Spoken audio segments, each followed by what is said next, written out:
Hi and welcome to Cheeky Richo's Lemon Meringue Ice Cream. The ingredients are in the recipe box below. We're going to get started with our ice cream first because that's going to need a few hours to chill, and then we'll get on to our meringue. This is our ice cream component. We're going to be using the ThermoChef. You could use the stand mixer if you like. So let's get started. To our ThermoChef jug, we're just going to add our cream. Now this is really quite cold, this cream. So we've got little bits of ice in it. Our natural Greek yogurt. You could use a low-fat variety if you like. And our sweetened condensed milk. Now if you can't get sweetened condensed milk where you live, we actually have a recipe for it on our Cheeky Richo YouTube channel. Very simple to do. Now it's just in with our milk. Lid on. Measuring cup in. And then we're just going to process for 20 seconds on speed 4. After 20 seconds, this is what you should have. We're just going to pour it into a container, and that's going into the freezer to chill right down. We're going to be using an ice cream churner, but that'll just make it a lot simpler. Okay, it's time to make our meringues. We have got our egg whites in a bowl. Now we need a scrupulously clean bowl with no traces of fat, grease or water in it. And the same with our beaters. We're going to add a pinch of salt because I find that a pinch of salt always assists with the stabilisation of the meringues and helps them whip a little quicker. And we're just going to beat these until they're stiff but not dry.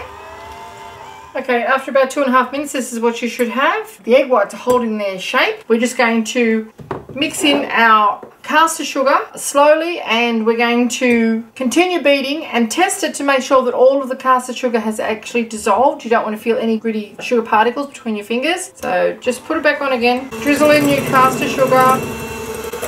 Not too fast at this stage because you'll end up having a sugar storm. Very sticky. Ants would be very impressed. Okay. Amp up the speed now, and we're just going to continue beating until all of that sugar has absorbed. It'll go really quite glossy and shiny and white. Now that's been going for about 3.5 minutes now. We just get a little bit of our mixture, which is really quite stiff. See the little hat it's made? Can you see that? And then you just rub it there. There's no grit in it whatsoever. That means that the sugar has dissolved. You can actually see it anyway, but that's a way to test it. And you can see those peaks there. Should hold their form. Okay, now we're just going to put a couple of drops of vanilla in there and just mix that through. It's smelling pretty good. I've just got a couple of baking trays. I put some baking paper on them. The oven is preset to 150 degrees Celsius, and we're just going to pipe little tiny blobs of meringue that are going to go into our ice cream onto our baking tray. Okay, we've just got our piping bag. We've slipped it into a glass with the cuff folded over to try and keep it a little bit tidy. And now we're going to load our piping bag. Just take some of our meringue, pop it down as far in as you can go. It's going to be difficult to stay tidy doing this. Pull the cuff up as you go and then keep loading it. And now we're just going to pipe little tiny blobs, all about the same size. It doesn't matter if they're not even because they're going to be mixed in with our ice cream. Keep piping them until you've got them all out on the tray, and then we're going to bake them for a few minutes and allow them to dry in the oven. Continue with the rest. Okay, with 2 full trays of our little meringue buttons, we're just going to cook those until they dry out. It should only take about 10 minutes, but keep your eye on them because there's nothing worse than burnt sugar, and there's only a couple of minutes between these being beautifully cooked and being destroyed. So don't go off and talk on the phone or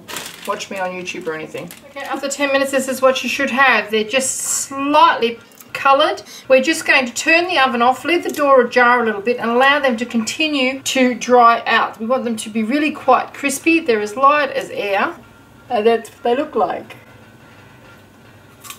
They're hollow and crunchy. Yum yum. Okay, now our little meringues are really quite delicate, and if you put them into ice cream, they're going to get all smashed up and dissolve, and you'll never know that they're there. We have 3 options. You can just sprinkle these loose on top of your ice cream with the lemon curd swirled through it. You can just fold them through as they are and eat it pretty well straight away, or at least on the same day, and that's a lot of ice cream to eat. Or we're going to get some coconut oil here, and we're going to melt it in the microwave. Once that's melted, we're going to dissolve some white chocolate buddies into it. You don't need too much, and we're going to dip these into it. Now that will give it a coating, and as soon as it hits the ice cream, it will protect it from dissolving. That's the plan anyway. So I'm just going to melt this in the microwave, and I'll show you what it looks like. Coconut oil is melted now. Actually smells like the beach in here. Now we're just going to throw in a couple of our milk chocolate buddies and dissolve those. The reason that we're doing that, it'll also give it a sort of a milky flavour, and you'll be able to see where it's actually attached to the little meringues. So just a couple of those in there and dissolve that. The white chocolate won't taint the flavour. It's really quite a mild flavour, and it will break down the strong coconut sort of flavour as well. Just keep mixing that until it's well dissolved. Now we're just going to take our little meringues, put them on to a little chocolate scooper, coat them and tip them off. They're going to just pop back into the fridge. That's all you have to do to set hard. Try and remember where you started from, because that you can't actually see the colouring on them. Moisture is the enemy of meringue, and this fat coating, if you like, will stop the moisture from the ice cream, compromising the crunch of our little meringues. And just continue with the rest. Now this is our little basket, a little chocolate basket there. Can you see that? We just pop our little meringue into the basket and then swish it as if you were fishing. It'll drain off any excess coconut oil and chocolate, and you just put it to the side to drain. Very simple to do. Obviously you have to handle each one individually. And I'm sure in a commercial sense they probably have some sort of a spray gun that they spray these with, but I don't have that. I have a spray gun, but last time I used it was for Terps based paint, so I don't think we're going to be using it for our little meringues. And continue with the rest. Okay. Our first tray is coated. We're just going to pop those into the freezer to harden, and we can put our ice cream into our ice cream churner now, because in 25 minutes time our other ones will be hardened as well. Okay, we've got our frozen ice cream churner now. We're just going to pour our chilled yogurt and cream mixture in there. Paddle in, lid on, and turn it on for 25 minutes. Okay, 25 minutes later, and it's time to remove our ice cream from the ice cream maker. We're going to just tip it back into the container that we pulled it out of in the first place. And we're going to layer lemon curd or lemon butter. Being careful not to damage the meringues too much. We're going to layer our meringues in with our lemon curd. Now if you remember, apart from the sweetened condensed milk, we didn't actually add any sugar to this recipe, so it's not that sweet, but the inclusion of the lemon curd and the meringues will certainly make up for that. Just spread that out. Lemon curd, we're just going to dollop blobs of that all through it. I've showed you how to make this in a different video. It's using our homegrown lemons, and you can see that our little meringues have got little hard bits in the bottom of them from the moisture in the ice cream. Just sprinkle a layer out like so. I've got gazoodles of these. More ice cream on the top. Now the weight of the ice cream will probably crush these little meringues up a little bit, because they really are quite delicate, so don't get too serious with mixing this up. Where it's closest to the bowl it actually gets the coldest. Just a balance of our lemon curd here, which is really quite creamy and rich, and will add just the right amount of sweetness and tartness to our gourmet lemon meringue ice cream. The rest of our little meringues go on now. I've made gazoodles too many meringues, but they'll be great for decoration.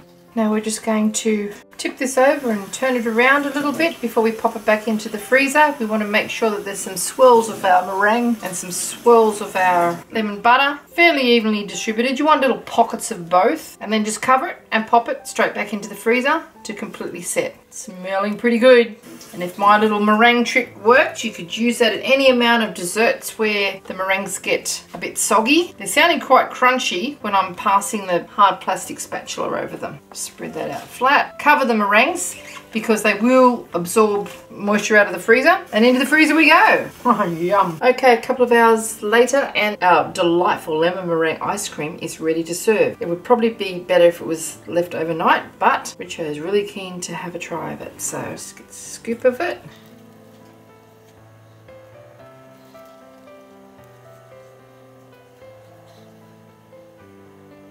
Okay, there we have it. Cheeky Richo's lemon meringue ice cream. Have a little taste, shall we? You've got the pieces of meringue in there, swirls of the lemon butter or lemon curd. Have a little taste. The meringue's still crunchy. It worked. Oh my.